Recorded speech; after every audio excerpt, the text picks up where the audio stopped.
Hare Krishna, everybody. Welcome to this program, Daily Gita. So, where we discuss each verse of Bhagavad Gita every single day for 15 minutes with recitation, meaning, and explanation. Jagannath Baldev Subhadra Mai ki Jai.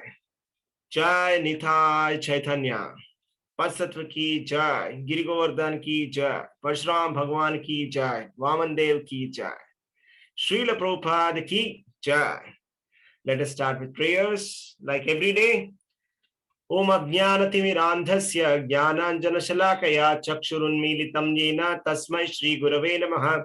Nama Om Vishnupadaya Krishna Prasthaya Bhutale Srimate Bhaktivedanta Swaminiti Namine. Namaste Saraswate Deve Gauravani Pracharine Nirvishesha Shunyavadi Paschatya Deshatarine. Jai Shri Krishna Chaitanya Prabhu Nityananda Shri Advaita Gadadhara Shri Vasadi Gaura Bhakta Vrinda. Hare Krishna Krishna Krishna Hare Hare Hare Rama Rama Rama Hare Hare. Hare Krishna, everybody. Welcome to this program. And today we are going to discuss from chapter number 1, observing the armies on the battlefield of Kurukshetra. We are in the verse number 45. So we are coming close to finish of chapter number 1. Let me read this verse. Yadi mam apratīkāram aśastraṁ śastra-pāṇayaḥ dhārtarāṣṭrā raṇe hanyus tanme kṣema-taraṁ bhavet. Better for me if the sons of Dhṛtarāṣṭra, weapons in hand, were to kill me unarmed and unresisting on the battlefield. So we are seeing here that this is spoken by Arjuna to Lord Krishna on the battlefield of Kurukshetra. And we have seen in the previous verse that Arjuna is giving various objections for not fighting this war. And he is very surprised that how are we engaging in this kind of a sinful activity, given that these Kauravas are very, they are very greedy people. That is understood. But why are we behaving like that? Being Pandavas, being on the side of Lord Krishna. How are we doing this? So he's surprised and he is explaining his surprise. And now in this verse, what is he saying? It is better that I were to be killed unarmed and unresisting on the battlefield. So this is a kind of a compassionate kind of a statement. So out of too much of compassion for the people who are there in the battlefield, Arjuna is talking like this. But talking like this is actually not so meaningful. Correct? Because according to the kṣatriya fighting principles, if somebody is not armed and is not willing to fight, he should not be attacked at all. Right? It is not like the modern Kali Yuga warfare, where people on the name of a war, they kill the civilians. And this is very barbarian kind of standards. But the kṣatriya fighting principles, as per the Vedas, is that you cannot attack somebody who is not ready to fight. But what is Arjuna saying? Arjuna saying is that I want to die without being, I will not even resist. Let them attack me and I will die like that. Correct? So this is all due to soft-heartedness, being a devotee. So as explained already, so he is a devotee. Arjuna is a pure devotee of the Lord Krishna, and therefore he is a saintly person. Being too saintly or soft-hearted, he is talking like this. But is this correct? Is this correct? This is not correct, because Arjuna is speaking in delusion, moha. Right? So because Arjuna is trying to say that, why are we fighting? We are fighting for enjoying the royal pleasures. So Duryodhana is, he's very much addicted to sense gratification. But we are not. We Pandavas, we have lived in the forest for so many years and we can still stay like that. I mean, we can do all kinds of austerities. So why should we be, very greedy for this kind of a kingdom? But was the war being fought just for the sake of happiness from the royal pleasures? Was that the reason why the war has to be fought? So Arjuna is totally confused. He's totally confused. He doesn't know why he is fighting the war.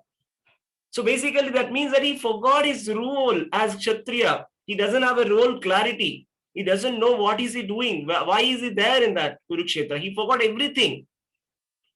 Right? So at the end of Bhagavad Gita, Arjuna remembers. He says, Nashto moha smritir labdhva.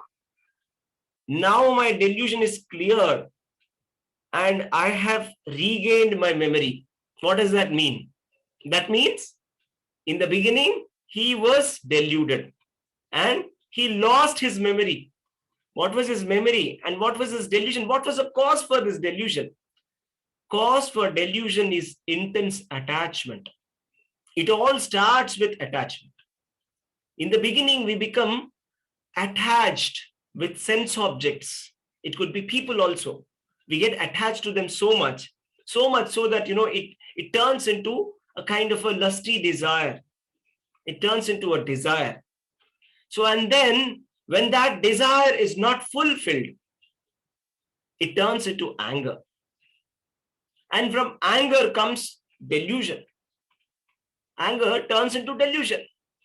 So we see this a lot of times, right, in the news, that, some people, they commit suicide. Why? Due to intense attachment, right, which converts into lusty desires. And when the desires are not being fulfilled by the will of the providence, we all are subject to the laws of material nature. Nothing is in our control.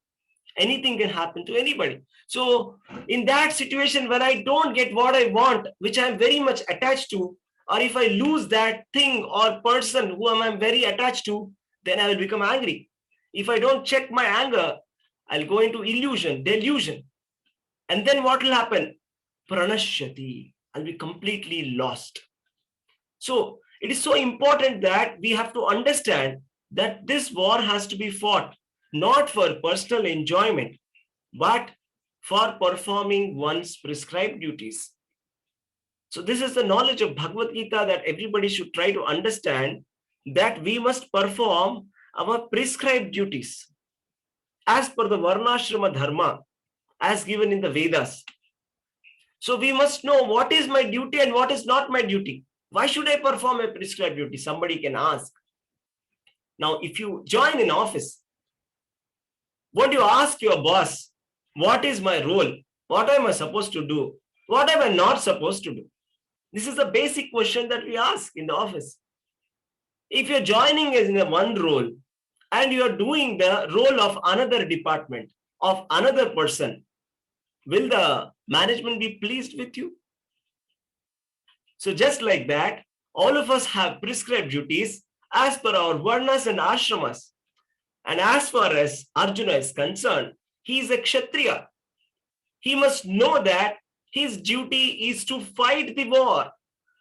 In the Bhagavad Gita, it is given, Shauryam tejo dhritir dhakshyam yuddhe chapi apalayanam danam ishvara bhavascha kṣatraṁ karma svabhavajam. Heroism, power, determination, resourcefulness, courage in battle, generosity, and leadership. These are the natural qualities of work for the Kshatriyas. So here, note the word yuddhecha api apalayanam. Apalayanam means a Kshatriya should not run away from a war. A Kshatriya should not run away from a war. But then here Arjuna is almost kind of proposing that he will run away from the war. He will not fight the war. That means that he forgot his prescribed duties. So we may feel like, what kind of prescribed duty is this, which is not at all beneficial, which is involving so much of violence? That's what is Arjuna saying. But Srila Prabhupada writes in the purport of Bhagavad Gita 2.21, he says, in a battlefield, a king or Kshatriya, while fighting another king, is eligible for achieving heavenly planets after death, just as the Brahmanas also attain the heavenly planets by sacrificing the animals in the sacrificial fire. Therefore, we must not consider killing on the battlefield on the religious principles and killing of animals in the sacrificial fires. They are not to be considered as acts of violence because everyone is benefited by such religious principles involved. So these are the religious principles which are given in the Vedas, that any king who dies on a battlefield fighting in a fair warfare, right, without running away, very courageously, and faces the opposing party, and even if such a person dies in that fight, he will go to heavenly planets. So Bhagavad Gita is a manual for our life. It's a textbook of philosophy. So we can analyze Arjuna's mindset. In what kind of mode of material nature is he in? Is he in the Sattva Guna or in the Rajoguna or the Tamoguna? We can understand that he is in the mode of ignorance at the moment because he has forgotten his duty. He is getting confused about his duty. He's supposed to be acting like a kṣatriya, fighting like Arjuna. He's supposed to be Arjuna himself. And he is having none other than the Supreme Personality of Godhead who is riding his chariot and asking him to fight. So we should understand that what can be a better instruction than the Supreme Personality of Godhead instructing us. So for example, Yudhishthira was told by Krishna to lie, and he refused to lie for a couple of minutes. That's why he had to see hell. So Krishna is the absolute truth. Tasmin tushte jagat tushtam. So if Krishna is satisfied, then everything is all right. The principle of Bhagavad Gita is this: Sarva dharman parityajya mamekam sharanam vraja aham tvam sarva papebhyo mokshayishyami ma shucha. So we don't need to consider mundane religious principles when it comes to Krishna's instructions, because Krishna's instructions are itself the topmost religion. Vasudeva paro dharmaha.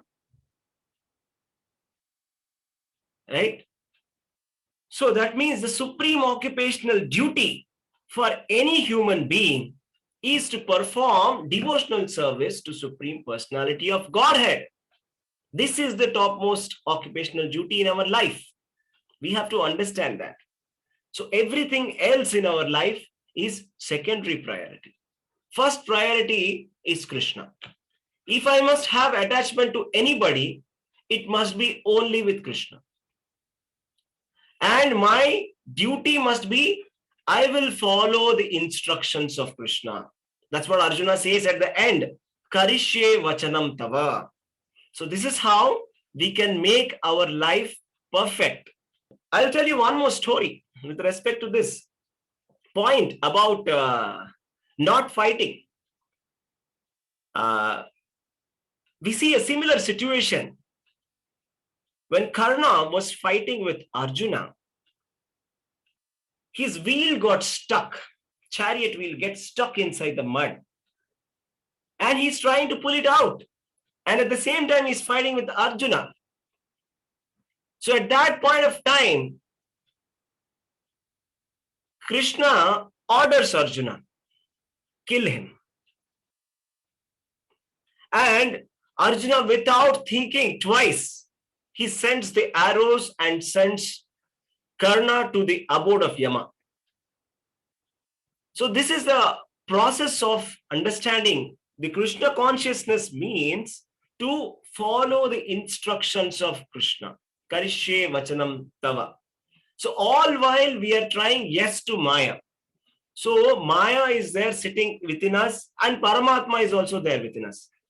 So Paramatma or Lord Krishna is giving us instructions in the form of Bhagavad Gita to perform our prescribed duties, not for personal sense gratification, but for the gratification of the senses of Lord Krishna. So therefore, we must follow the rules and regulations or the prescribed duties which are given in the Vedas. These Vedas are given by Krishna himself to Brahma, and it has come in the Guru Parampara. Right? All the Vedas are emanating from the Supreme Personality of Godhead. They have been given to the mankind for giving us a guidance. That's why Krishna says in Bhagavad Gita, if you follow these instructions of mine without envy, your life will become successful. But out of envy, if you ignore my instructions, you will be lost and you will be destroyed. So Krishna gives that kind of warning in Bhagavad Gita. So let us all take this message of Bhagavad Gita and start practicing Krishna consciousness by saying yes to Krishna. Because saying yes to Krishna is the topmost occupational duty. It is beyond our manufactured so-called religions which come to our mind. We have so many defects. We cannot manufacture religion. It is said that dharmam tu sakshat bhagavat pranito. That means dharma cannot be manufactured. It has to be given by God. Krishna tells what is dharma. And our duty is to say yes. And it is our duty is to follow that dharma. That is our duty.